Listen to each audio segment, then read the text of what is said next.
أعوذ بالله من الشيطان الرجيم. بسم الله الرحمن الرحيم. فلا صدق ولا صلى ولكن كذب وتولى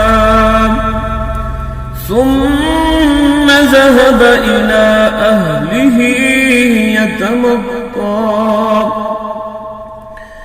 أولى لك فأولى ثم أولى لك فأولى أيحسب الإنسان أن يترك سدى